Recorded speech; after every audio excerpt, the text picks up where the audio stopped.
এই ভিডিওতে আমরা ইন ডিটেলস রাস মেকানিজম বা রেনিন অ্যাঞ্জিওটেনসিন অ্যালডোস্টেরন সিস্টেম এর পুরো মেকানিজম আমরা A to Z জানবো। তাই প্রত্যেককে বলবো শুরু থেকে শেষ অবধি ভালোভাবে শোনো। আশা করি এই মেকানিজমটা মানে বুঝতে অনেকেরই অসুবিধা হয়। তোমাদের নিটের সিলেবাস এটা রয়েছে এক্সক্রিটরি প্রোডাক্ট চ্যাপ্টারের মধ্যে রেনাল ফিজিওলজি আর কি। এমবিবিএস এর ডিটেলসে পড়বে রেনাল ফিজিওলজি হিসেবে। তো সেখানে যেটা রয়েছে এই রেনিন অ্যাঞ্জিওটেনসিন অ্যালডোস্টেরন সিস্টেম, সেটাই আজকে পুরো ডিটেলসে বলবো A to Z। তো চটপট শুরু করা যাক। তো এটা শুরু করার আগে প্রথমে একটা জিনিস যেটা বলবো সেটা হলো জেজি অ্যাপারেটাস বা জাক্সট্রা গ্লোমেরুলার অ্যাপারেটাস। তাহলে প্রথমে স্টার্ট করা যাক জেজি অ্যাপারেটাস থেকে। জে আচ্ছা জেজি অ্যাপারেটাস। তো জেজি অ্যাপারেটাস, এই জেজি অ্যাপারেটাস যেটা হলো সেটাকে বলা হয় জাক্সটা গ্লোমেরুলার অ্যাপারেটাস। যেটা কীভাবে স্টার্ট হয় সেটা হলো অ্যাফারেন্ট অ্যাটারিওলের সঙ্গে যদি ডিসিটির যদি কোনো একটা মডিফিকেশন হয়, তারা কাছাকাছি যখন এসে মডিফিকেশন করে, সেখানে আমরা এই জেজি অ্যাপারেটাসটা পাই। তো সেটা কীভাবে হয় সেটা একবার একটু দেখাই। যে ধরে নেওয়া যাক এই হচ্ছে আমাদের বোমেন্স ক্যাপসুল, তার মধ্যে হচ্ছে আমাদের এখানে গ্লোমেরুলাস রয়েছে, আর এখান থেকে আসছে হচ্ছে আমাদের প্রথমে হচ্ছে এখান থেকে প্রক্সিমাল কনভলিউটেড টিবিউল বা পিসিটি। তা পিসিটির পরে সেখান থেকে আসছে হচ্ছে হেনলি লুপ, সিঙ্গেল লাইন দিয়ে দেখাচ্ছি, হেনলি লুপ। তারপর এখান থেকে আসছে হচ্ছে ডিসিটির পরে সেখান থেকে আমরা পাবো হচ্ছে কালেক্টিং ডাক্ট। ঠিক আছে। তো এটা হচ্ছে আমাদের একটা নেফ্রনের স্ট্রাকচার, র্যান্ডাম একটা স্ট্রাকচার। তো এটাকে যদি আমি এখানে একটু ইন ডিটেলস দেখাই, মানে কীরকম হয় এখানের এই পোর্শনটা, এখানে কাছাকাছি এনে দেখাই একটু। এখান থেকে এইখানে এসে এভাবে হবে না, ঠিক আছে, এখান থেকে এরকমভাবে দেখালে। এবার এটাকে আরেকটু ইন ডেপথ করে দেখা যাক কীরকম লাগে। এখানে এই যে আমরা যে বোমেন্স ক্যাপসুলটা পাচ্ছি, বোমেন্স ক্যাপসুলের মধ্যে এখান থেকে একটা অ্যাফারেন্ট অ্যাটারিওল আসবে, এসে এখানে একটা জালের মতো তৈরি করবে যেটাকে বলে গ্লোমেরুলাস। সেখান থেকে একটা ইফারেন্ট আর্টেরিওল বেরোবে, যে ইফারেন্ট আর্টেরিওলটার যে উইথটা হবে সেটা কম হবে, মানে ডায়ামিটারটা, এর ডায়ামিটার যদি D1 হয়, এর ডায়ামিটার হচ্ছে D2। এটা হচ্ছে আমাদের অ্যাফারেন্ট আর্টেরিওল, আর এটা হচ্ছে আমাদের ইফারেন্ট আর্টেরিওল, মানে যেটা বেরিয়ে যাচ্ছে, ই ফর এক্সিট, ঠিক আছে, ইফারেন্ট আর্টেরিওল। আর তাহলে এই যে আমাদের D1 যে ডায়ামিটারটা রয়েছে অ্যাফারেন্টের, আর ইফারেন্টের যে D2 রয়েছে, তাহলে D1টা কিন্তু গ্রেটার দ্যান D2 হবে। বোঝা গেল? মানে D1 যে ডায়ামিটারটা অ্যাফারেন্ট আর্টেরিওলের, সেটা কিন্তু ইফারেন্ট আর্টেরিওলের D2 থেকে বেশি হবে। সেই জন্যেই এখানে একটা প্রেশার জেনারেট হবে। তো এবার এখানের যে এবার যদি এটাকে এর যে পিসিটি, তারপরে হেনলি লুপ, তারপরে হচ্ছে এখান থেকে ডিসিটি আসবে, এরকম করা যাক। এখান থেকে এই পিসিটি, তারপর হচ্ছে হেনলি লুপ, তারপর এখান থেকে আসছে হচ্ছে ডিসিটি, এই ডিসিটি এসে এখানে কালেক্টিং ডাক্টের সঙ্গে মিশছে এরকমভাবে। তাহলে এই যে পোর্শনটা আসছে এখান থেকে যে এই অ্যাফারেন্ট আর্টেরিওলের সঙ্গে যে ডিসিটির যে পোর্শনটা, যেখানে একটা মডিফিকেশান হবে, এখানের যে এই মডিফিকেশানটা কিন্তু এখান থেকে খুব জরুরি। যে এই দুটো সেল লেয়ার, মানে এটাকেও যদি আবার একটু বড় করে রাখা যায়, এখানের এইটা হচ্ছে আমাদের এখানের ডিসিটি সেল লেয়ার, এটা হচ্ছে ডিসিটি সেল লেয়ার, আর এখান থেকে আমরা পাচ্ছি হচ্ছে এটা হচ্ছে অ্যাফারেন্ট আর্টেরিওল। তাহলে এখানে এই যে সেল, এদের মধ্যে যে সেলগুলো আছে, এই সেলগুলোর মধ্যে কিন্তু এবার এখানে একটা যখন কাছাকাছি আসছে, তো এই সন্নিবেশের জন্য একটা মডিফিকেশান হয়। সেই মডিফিকেশানের জন্যে যে একটা অ্যাপারেটাস, মানে একসঙ্গে মানে মিলে যে তৈরি করে যে সিস্টেমটা, সেটাকে বলা হয় জেজি অ্যাপারেটাস। তো এই জেজি অ্যাপারেটাস বা জাক্সটা গ্লোমেরুলার অ্যাপারেটাস, তার মধ্যে একটা স্পেশাল টাইপের সেল আছে, তিন রকম সেল হয়, ম্যাকুলা ডেন্সা, জেজি সেল, এরকম। তো তার মধ্যে যে আরেকটা সেল আছে সেটাকে বলে জেজি সেল বা জাক্সটা গ্লোমেরুলার সেল। এই জাক্সটা গ্লোমেরুলার সেল থেকে এখান থেকে একটা হরমোন রিলিজ হয়, সেটাকে বলা হয় রেনিন। সেটা আসবো ওখানে পরে, রেনিন। তো তো এইটাই হচ্ছে আমাদের এখানে যে রাসের মধ্যে প্রথম যে হরমোনটা রেনিন, অ্যাঞ্জিওটেনসিন, অ্যালডোস্টেরন। রেনিন, প্রথমে রেনিনটা কোথা থেকে তাহলে সিক্রিয়েট হয়, সেটা হলো এই জেজি অ্যাপারেটাসের জেজি সেল থেকে, ঠিক আছে। জাক্সটা গ্লোমেরুলার অ্যাপারেটাসের জাক্সটা গ্লোমেরুলার সেল থেকে তৈরি হয় হচ্ছে রেনিন। এবার এই রাস মেকানিজমটার মানে প্রয়োজনীয়তাটা কী বা কীভাবে স্টার্ট হয়, কেন স্টার্ট হয়। প্রথম কথা হলো যে আমরা তো বডি সার্কুলেশন চ্যাপ্টারটা নিশ্চয়ই পড়েছো আগে, তাহলে বডি সার্কুলেশন, ব্লাড সার্কুলেশন যে চ্যাপ্টার, সেখানে যেটা আছে যে কার্ডিয়াক আউটপুট আমরা জানি। কার্ডিয়াক আউটপুট কি, যে 1 মিনিটে যতটা ব্লাড ইচ ভেন্ট্রিকল দিয়ে বেরিয়ে যাবে, তাহলে ইচ ভেন্ট্রিকল আউটপুট ইন 1 মিনিট, সেটা হচ্ছে কার্ডিয়াক আউটপুট। তাহলে এই কার্ডিয়াক আউটপুটটা কিসের উপর ডিপেন্ড করবে, যে এই যদি আমাদের হার্ট হয়, তাহলে এই হার্টের মধ্যে ঠিকঠাক লেভেলের ব্লাড আসছে কি না, সেই ঠিকঠাক লেভেলের ব্লাড এখান থেকে পালমোনারি আর্টারি দিয়ে লাংসে যাচ্ছে কি না, আবার পালমোনারি ভেন দিয়ে লেফট অ্যাট্রিয়ামে আসছে কি না, সেইটা আবার লেফট ভেন্ট্রিকলে যাচ্ছে কি না, তারপরে সেটা আবার এর থেকে অ্যাওর্টা দিয়ে বেরোচ্ছে কি না। এতগুলো ফ্যাক্টর কিন্তু আমাদের কাজ করবে একটা ঠিকঠাক কার্ডিয়াক আউটপুট পাওয়ার জন্য, বোঝা গেল। এবার ধরে নিলাম কোনো একটা রোড ট্রাফিক অ্যাক্সিডেন্ট, কোনো একটা রোড, আরটিএ বলা হয়, রোড ট্রাফিক অ্যাক্সিডেন্ট বা আরটিএ, বা যে কোনো কারণে প্রচণ্ড পরিমাণে ব্লাড লস হলো, প্রচুর ব্লাড লস, ঠিক আছে, প্রচুর ব্লাড লস, মানে 5 লিটার যে ব্লাড থাকে তার মধ্যে ধরে নিলাম যে আমি 1.5 লিটার বা 1 to 1.5 লিটার ব্লাড বেরিয়ে গেছে, ঠিক আছে। তাহলে এই যে এত হিউজ লেভেলের যে ব্লাড লস, তাহলে ব্লাডের যে ভলিউমটা, সে ব্লাডের ভলিউমটা কমে যাচ্ছে। তাহলে ব্লাডের ভলিউম যখন কমে যাচ্ছে, তখন তাহলে সেই পরিমাণ ব্লাড তো তাহলে এখানে আসবে না, সেই পরিমাণ ব্লাড তো আমাদের সুপিরিয়র ভেনা কাভা আর ইনফিরিয়র ভেনা কাভা দিয়ে রাইট অ্যাট্রিয়ামে আসছে না।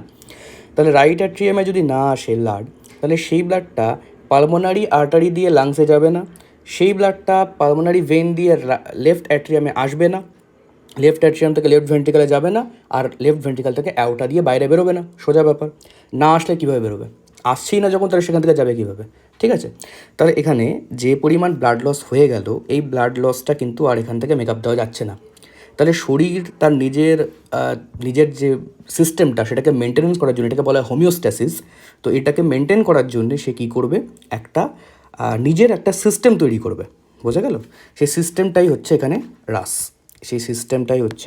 যে রাস অ্যাকচুয়ালি একটা মাল্টি স্টেপ প্রসেস, যেটা কাজ করতে করতে আলটিমেটলি কী করবে, আমাদের ব্লাড ভলিউমটাকে ইনক্রিজ করবে, অ্যাকচুয়ালি ব্লাড ভলিউম না, ব্লাড প্রেশারটাকে ইনক্রিজ করবে।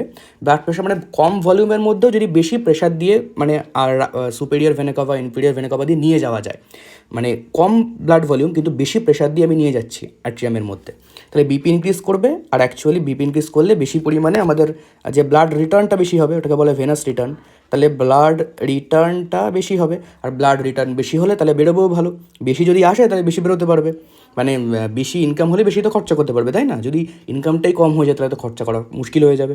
তাহলে সেটাই হচ্ছে ব্যাপার, যে তাহলে ব্লাড রিটার্নটাকে আমাদের বাড়াতে হবে বা ভেনাস রিটার্নটাকে বাড়াতে হবে।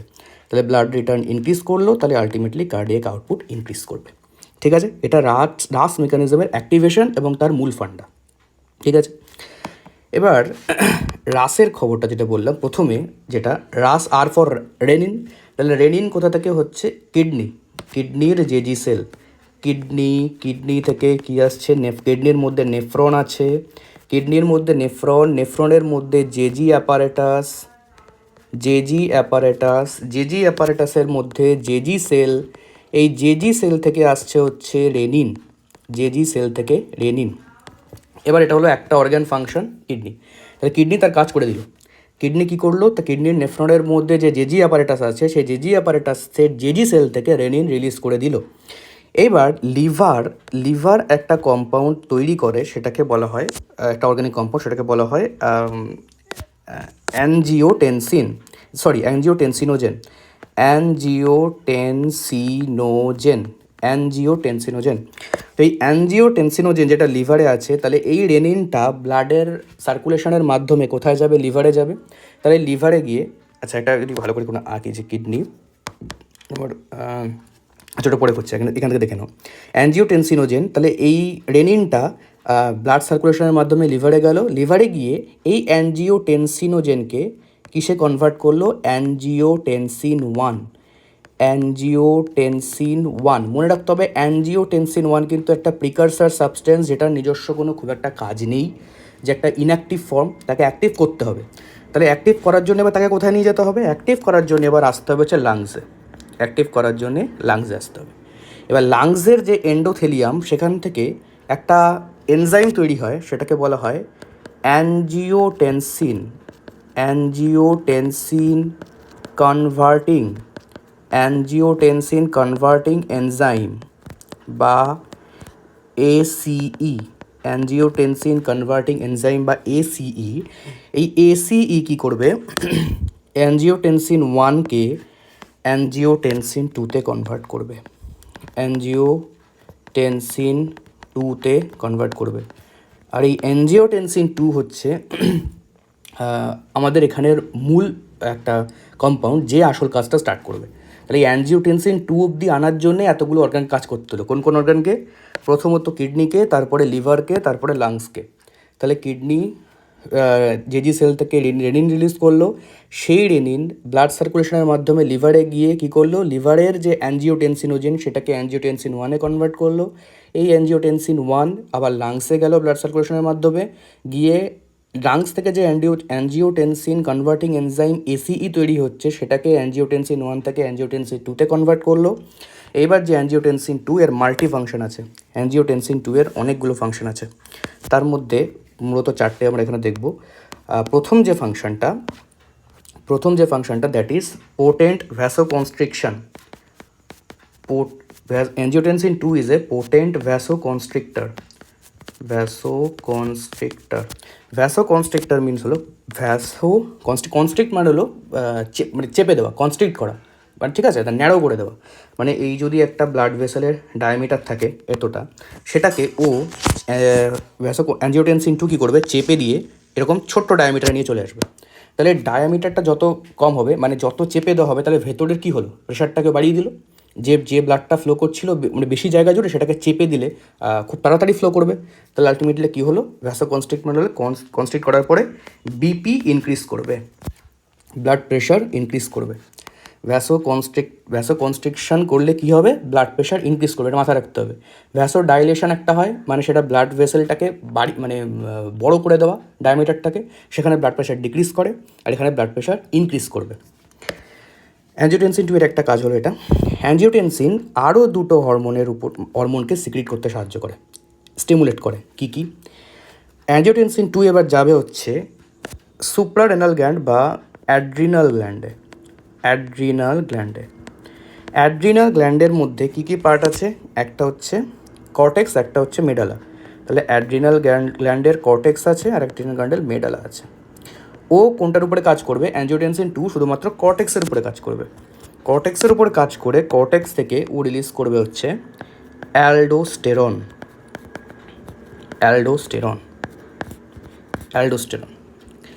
তাহলে এই অ্যালডোস্টেরনটা এবার কী কাজ করবে? অ্যালডোস্টেরনটা আবার চলে যাবে হচ্ছে কিডনিতে।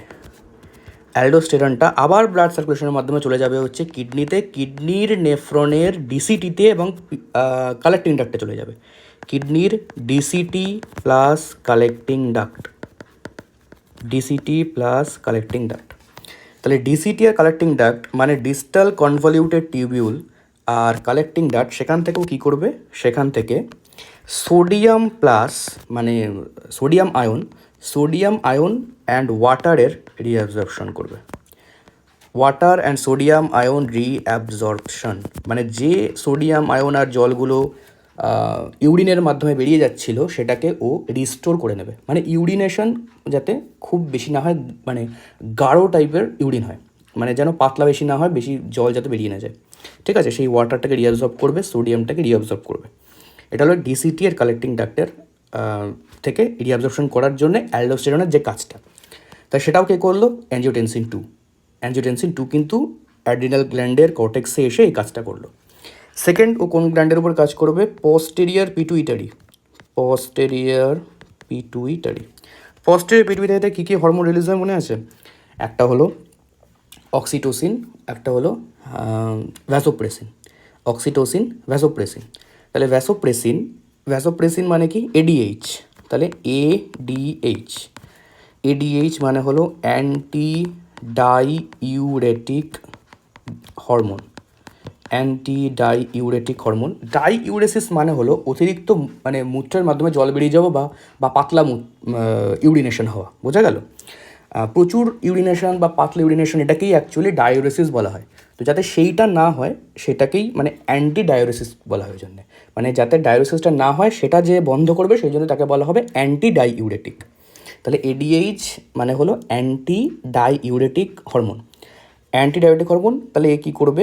ডাইইউরেসিসটা বন্ধ করবে। তাহলে সেই মানে অ্যান্টি ডাইউরেসিসটা কীভাবে বন্ধ করবে?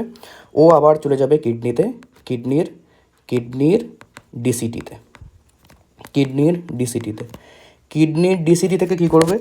কিডনির ডিসিটি থেকে ওয়াটার রিঅ্যাবজর্পশন করবে, ওয়াটার রিঅ্যাবজর্পশন। তাহলে ওয়াটার রিঅ্যাবজর্পশন হয়ে গেল। আবার এর এডিএইচের আরেকটা কী নাম আছে? এডিএইচের আরেকটা কী নাম আছে? Vasopressin, vasopressin. তাহলে ভ্যাসোপ্রেসিন মানে ও তাহলে ভ্যাসোপ্রেসিন মানে কি? ভেসেলকে কনস্ট্রাক্ট মানে প্রেস করছে, ভেসেলকে প্রেস করছে। নামটাকে ভেঙে দেখো, ভেসেল প্লাস প্রেস মানে ভেসেলগুলোকে প্রেস করে দেবে। ভেসেল মানে কি? আর্টারি আর ভেন। তাহলে এটাকে প্রেস করবে।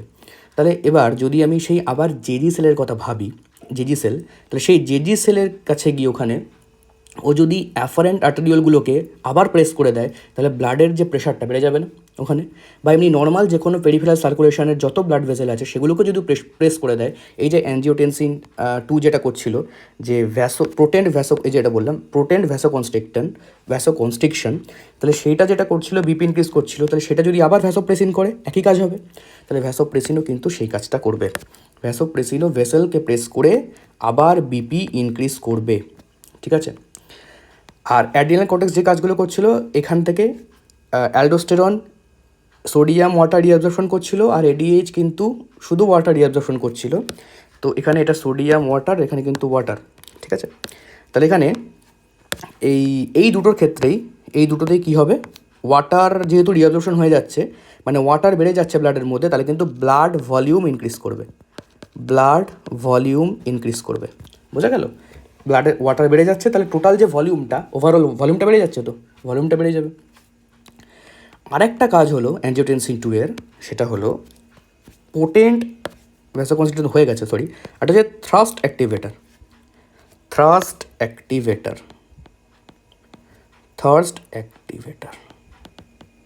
মানে প্রচণ্ড জল তেষ্টা পাবে, প্রচণ্ড জল খেতে ইচ্ছা করবে। তো এই যে জল খেতে ইচ্ছা করো, এটা যেটা সেন্ট্রাল নার্ভাস সিস্টেমে দিয়ে যে কাজটা হবে হাইপোথ্যালামাসকে অ্যাক্টিভ করে, তো এই যে থার্স্ট অ্যাক্টিভেটার এর মাধ্যমে কী হবে? তুমি প্রচণ্ড ওয়াটার নেবে, ইনটেক করবে, ওয়াটার ইনটেক বাড়বে। তাহলে ওয়াটার ইনটেক বাড়া মানে কি? ব্লাড ভলিউম ইনক্রিজ করবে, তাহলে এটা কিন্তু খুব ইম্পর্ট্যান্ট যে অ্যাঞ্জিওটেনসিন 2 কীভাবে কাজ করে। আবার একবার বলে দিচ্ছি জিনিসটা, দেখো মন দিয়ে দেখো। অ্যাঞ্জিওটেনসিন 2 এর বললাম টোটাল 4টে ফাংশন আছে এখানে। এই 4টে ফাংশনের মধ্যে প্রথম ফাংশনটা হচ্ছে পোটেন্ট ভ্যাসোকনস্ট্রিক্টর। তাহলে পোটেন্ট ভ্যাসোকনস্ট্রিক্টর যেহেতু তাহলে ও মানে প্রচণ্ড পরিমাণে ভেসেলগুলোকে কনস্ট্রিক্ট করবে। তাহলে তার ডায়ামিটারটা যেটা অনেক বড় ছিল সেটাকেও ছোটো করে দিল, তাহলে ডায়ামিটারটাকে কম করে দিল প্রেস করে। তাহলে প্রেস করে দিল যখন, তাহলে তখন ওই পাইপের মধ্যে মানে ব্লাড ভেসেলের মধ্যে যে ব্লাড ছিল সেটাকে তাহলে চেপে দিলে মানে বেশি তাড়াতাড়ি বেরিয়ে গেল। দ্যাট মিনস ব্লাড প্রেশার বেড়ে গেল, প্রেশারটা ইনক্রিজ করে গেল, তাহলে blood pressure increased. Angiotensin 2 adrenal গ্ল্যান্ডের কর্টেক্সে গিয়ে তাকে স্টিমুলেট করে কী করবে? অ্যালডোস্টেরনকে রিলিজ করাবে। তাহলে অ্যালডোস্টেরনকে যখন রিলিজ করাবে তাহলে অ্যালডোস্টেরনের যে কাজ সেটা হবে, অ্যালডোস্টেরন কিডনির ডিসিটি আর কালেক্টিং ডাক্টে গিয়ে সোডিয়াম আর ওয়াটারের রিঅ্যাবজর্পশন করায়। আচ্ছা, তাহলে একটা জিনিস একটু এখানে বলে দিই যে অ্যাঞ্জিওটেনসিন 2টা আসছে বলেই ইমার্জেন্সি কন্ডিশনে অ্যালডোস্টেরন রিলিজ হয়ে ডিসিটি আর কালেক্টিং ডাক্ট থেকে সোডিয়াম ওয়াটার রিঅ্যাবজর্পশন হচ্ছে। যদি এটা না হতো সবসময়, তাহলে নিশ্চয়ই হতো না এটা, তাই না? সবসময় এটা হতো না। তাহলে ওই জন্যে এই যে রিঅ্যাবজর্পশনগুলোকে এটাকে বলা হয় কন্ডিশনাল রিঅ্যাবজর্পশন। একটা নির্দিষ্ট কন্ডিশনে হয় কন্ডিশনাল রিঅ্যাবজর্পশন। এটা একটা আলাদা ভালো একটা টার্ম আছে, ভুলে যাচ্ছি ওটা, মনে পড়লে কমেন্টে জানিয়ে দিও, এটা ভুলে যাচ্ছি। এটা কন্ডিশনাল রিঅ্যাবজর্পশন, হ্যাঁ এটাই মানে কনসেপ্ট এটাই, ওটা একটা আলাদা একটা অন্য একটা টার্ম আছে মনে হচ্ছে, যাই হোক। তো এটা একটা হলো অ্যাড্রিনাল গ্ল্যান্ড থেকে এটা সোডিয়াম ওয়াটার থেকে রিঅ্যাবজর্পশন। আর একটা কী কাজ করে, পিটুইটারি গ্ল্যান্ডকে ইনক্রিজ স্টিমুলেট করবে, করে এডিএইচ বা অ্যান্টি ডাইউরেটিক হরমোন রিলিজ করবে। অ্যান্টি ডাইউরেটিক হরমোন কিডনির ডিসিটিতে কাজ করবে, করে ওয়াটার রিঅ্যাবজর্পশন করবে, করে ব্লাড ভলিউম ইনক্রিজ করবে। আর এডিএইচের আরেকটা নাম হচ্ছে ভ্যাসোপ্রেসিন, মানে কি ও ভেসেলগুলোকে প্রেস করবে। তাহলে প্রেস করা মানে হচ্ছে তাকে চেপে দেওয়া, মানে হচ্ছে বিপি ইনক্রিজ করে যাওয়া। এটা একটা হলো। আবার বললাম থ্রাস্ট অ্যাক্টিভেটার, মানে প্রচণ্ড জল তেষ্টা পাবে, তাহলে ওয়াটার ইনটেক বাড়বে, ওয়াটার ইনটেক বাড়লে ব্লাড ভলিউম বাড়বে। ঠিক আছে, এই কাজগুলো হচ্ছে অ্যানজিওটেনসিন 2 এর কাজ। তাহলে অ্যানজিওটেনসিন 2 আমরা যেখানে এই শুরু থেকে এলাম, কিডনি থেকে জিজি সেল থেকে রেনিন আসছে, রেনিন আবার অ্যানজিওটেনসিন 1কে অ্যাক্টিভেট করলো, অ্যানজিওটেনসিন 1 থেকে অ্যানজিওটেনসিন 2 হলো, অ্যানজিওটেনসিন 2ই আসল কাজটা এখানে করলো। তাহলে পুরো কাজটা কিন্তু কন্ট্রোল করছে কি অ্যানজিওটেনসিন 2, মানে অ্যানজিওটেনসিন 2টা হওয়াটা হচ্ছে লিমিটিং ফ্যাক্টর, মানে অ্যানজিওটেনসিন 2 না হলে কোনো কাজ হবেই না। বোঝা গেল? তাহলে অ্যানজিওটেনসিন 2কে কিন্তু থাকতেই হবে এখানে। তাহলে এবার যেটা আসি, তাহলে আলটিমেটলি লাভটা আমাদের কী হলো, যে ব্লাড লস হয়েছিল একটা পেশেন্টের, যেটা বললাম যে ব্লাড লস হয়েছিল রোড ট্রাফিক অ্যাক্সিডেন্ট বা কোনো কারণে প্রচণ্ড ব্লাড লস হয়েছে, তাহলে তাকে কীভাবে আমরা এটাকে হ্যান্ডেল করবো, বা শরীর কীভাবে হ্যান্ডেল করবে তাকে নিজের মেকানিজমে। তাহলে সেখানে যেটা বললাম, তাহলে কী কী আমরা পেলাম, সব কিছু মিলিয়ে ব্লাড প্রেশার ইনক্রিজ করলো, ব্লাড ভলিউম ইনক্রিজ করলো। তাহলে ব্লাড প্রেশার যেটা ইনক্রিজ করলো, তাহলে সেক্ষেত্রে কী হবে, তাহলে এই দুটোর জন্যেই ব্লাড যে রিটার্নটা বা ভেনাস রিটার্ন বলো ওটাকে, তোমাদের জন্য বুঝে বলছি, এটা ব্লাড রিটার্ন। তাহলে ব্লাড রিটার্ন কী করবে, ইনক্রিজ করবে। তাহলে ব্লাড রিটার্ন যখন ইনক্রিজ করবে, তাহলে এই ব্লাড রিটার্ন ইনক্রিজ করার জন্যে কার্ডিয়াক আউটপুটও বেড়ে যাবে, স্বাভাবিক ব্যাপার। তাহলে আমাদের কার্ডিয়াক আউটপুট যেটা কমেছিল, কার্ডিয়াক আউটপুট কমে গেলে কী হবে, ব্লাড বেশি পরিমাণে যাবে না সব জায়গাতে, তার টিস্যুগুলো কী হবে, ড্যামেজ হয়ে যাবে। তো ব্রেনের মধ্যে তো ব্লাড যদি না যায়, সেখানে সেলগুলো অক্সিজেন পাবে না, সেগুলোও ড্যামেজ হয়ে যাবে। তোমার পেরিফেরাল টিস্যুগুলোতে ভালো করে যাবে না, তোমার মানে ক্লান্ত হয়ে যাবে শরীরটা, ভালো করে মানে কাজ করতে পারবে না। তাহলে সেই জন্যে কার্ডিয়াক আউটপুটটাকে বাড়ানোর জন্যে এই গোটা পুরো মেকানিজমটা কিন্তু কাজ করলো। এই টোটাল যতগুলো এখানে বললাম, টোটাল মেকানিজমটা কাজ করলো শুধুমাত্র এই কার্ডিয়াক আউটপুটটাকে ইনক্রিজ করার জন্য, শরীরটাকে আবার নিজের আগের জায়গাতে মেনটেন করার জন্য যতটা সম্ভব হয়। ঠিক আছে, এবার তারপরে তো মানে যতক্ষণ হসপিটালে নিয়ে আসছি তার মধ্যে যাতে কাজটা হয়, হসপিটালে নিয়ে আসলাম, তারপরে আমি স্যালাইন ওয়াটার দিলাম সেটা স্যালাইন সলিউশন, তারপরে এদিকে ব্লাড, যেরকম যা যা করার দরকার হয়। কিন্তু তার মধ্যে তো এইটুকু টাইমের মধ্যে শরীরকে তো ঠিকঠাক জায়গাতে নিয়ে আসতে হবে। তাহলে সেই যে নিজের যে হোমিওস্ট্যাটিক মেকানিজম শরীরের, সেটা কিন্তু এই কাজটা করলো। এবার যেটা বললাম যে অ্যানজিওটেনসিন 2টা যেহেতু লিমিটিং ফ্যাক্টর, সেখানে কিন্তু একটা মাথা রাখতে হবে যে কিছু কিছু এই যে হয় না প্রেশারের ওষুধ খায়, নানা রকম প্রেশারের ওষুধ খাচ্ছে, তো সেই যে প্রেশারটাকে ব্লাড প্রেশার ডিক্রিজ করার জন্য কিন্তু এরকম একটা ওষুধ হয় যেটাকে বলে এসিই ব্লকার, অ্যানজিওটেনসিন 2 ব্লকার। তাহলে অ্যানজিওটেনসিন 2 মানে অ্যানজিওটেনসিন 2 কেন বলছি, এসিই মানে হচ্ছে অ্যানজিওটেনসিন কনভার্টিং এনজাইম ব্লকার। তাহলে এই অ্যানজিওটেনসিন কনভার্টিং এনজাইমকে যদি ব্লক করে দিই, তাহলে অ্যানজিওটেনসিন 2 আসবে না। অ্যানজিওটেনসিন 2 না আসলে কিন্তু বাকি কোনো এই কাজগুলো আর হবে না। তাহলে দ্যাট মিনস নর্মাল কন্ডিশনে যদি কোনো সময় ব্লাড প্রেশার প্রচণ্ড বেড়ে যায়, নর্মাল কন্ডিশন, ব্লাড লস হয়নি কিছু, ঠিক আছে, নর্মাল কন্ডিশন, সেখানে যদি অ্যানজিওটেনসিন 2টা অতিরিক্ত হয়ে যায়, সেখানে কিন্তু ব্লাড প্রেশার অতিরিক্ত বাড়তে পারে। সেক্ষেত্রে আমরা অ্যানজিওটেনসিন কনভার্টিং এনজাইমকে ব্লক করে দেওয়ার কোনো একটা ড্রাগ দিলাম, সেক্ষেত্রে অ্যানজিওটেনসিন 2 কনভার্ট হলো না, তাহলে সেক্ষেত্রে কিন্তু বাকি ব্লাড প্রেশারটা ইনক্রিজ করবে না। এর একটা আছে, যদি লাগবে না অতটা। তো এখানে যেটা বলার, এই রেনিন অ্যানজিওটেনসিন অ্যালডোস্টেরন মেকানিজমে প্রথমে কিন্তু আমাদের তাহলে আবার বলে দিই, জানতে হবে যে জেজি অ্যাপারেটাসটা কী, কীভাবে তার ফাংশন করে, কীভাবে এখান থেকে মানে কোন জায়গাটাকে বলে ডিসিটি plus afferent arteriole, not efferent arteriole. ডিসিটির সঙ্গে অ্যাফারেন্ট আর্টারিওল তাদের যে মডিফিকেশন সেলগুলো, সেখান থেকে তৈরি হয় হচ্ছে জেজি অ্যাপারেটাস, জেজি অ্যাপারেটাস থেকে জেজি সেল, জেজি সেল থেকে রেনিন আসে। এবার জেজি সেল থেকে যখন রেনিন আসে, সেই রেনিনটা এবার কিডনি থেকে যেহেতু আসছে, তাহলে সেই রেনিনটা ব্লাড সার্কুলেশনের মাধ্যমে চলে যাবে হচ্ছে লিভারে, গিয়ে লিভারের যে অ্যানজিওটেনসিনোজেন সেটা কনভার্ট করবে, রেনিন সেটাকে কনভার্ট করবে অ্যানজিওটেনসিন 1-এ, রেনিন সেটাকে কনভার্ট করলো অ্যানজিওটেনসিন 1-এ, সেই অ্যানজিওটেনসিন 1টা আবার ব্লাড সার্কুলেশনের মাধ্যমে চলে এলো লাংসে একটা এনজাইম আছে অ্যানজিওটেনসিন কনভার্টিং এনজাইম, সেটা অ্যানজিওটেনসিন 1কে অ্যানজিওটেনসিন 2-তে কনভার্ট করলো। অ্যানজিওটেনসিন 2 এখানে আবার তার 4টে ফাংশন আছে, পোটেন্ট ভ্যাসোকনস্ট্রিক্টর, সে স্টিমুলেট করবে অ্যাড্রিনাল গ্ল্যান্ডকে, করে অ্যালডোস্টেরন তৈরি করবে, পোস্টেরিয়র পিটুইটারি থেকে এডিএইচ সিক্রিট করবে, আর থার্স্ট অ্যাক্টিভেট করে ওয়াটার ইনটেক বাড়িয়ে ব্লাড ভলিউমকে ইনক্রিজ করবে। আর ওভারঅল লাস্ট যে পয়েন্ট, যে টোটাল ব্লাড প্রেশারকে ইনক্রিজ করলো, ব্লাড ভলিউমকে ইনক্রিজ করলো, ব্লাড রিটার্ন বা ভেনাস রিটার্ন বাড়লো, আর কার্ডিয়াক আউটপুট বেড়ে গেল। তাহলে ব্লাড তার মানে বডি তার নিজস্ব হোমিওস্ট্যাটিক মেকানিজমটা ফিরে পেলো। ঠিক আছে, তো এটাই ছিল লাস্ট মেকানিজম আশা করি ভালো করে বোঝা গেছে। Thank you.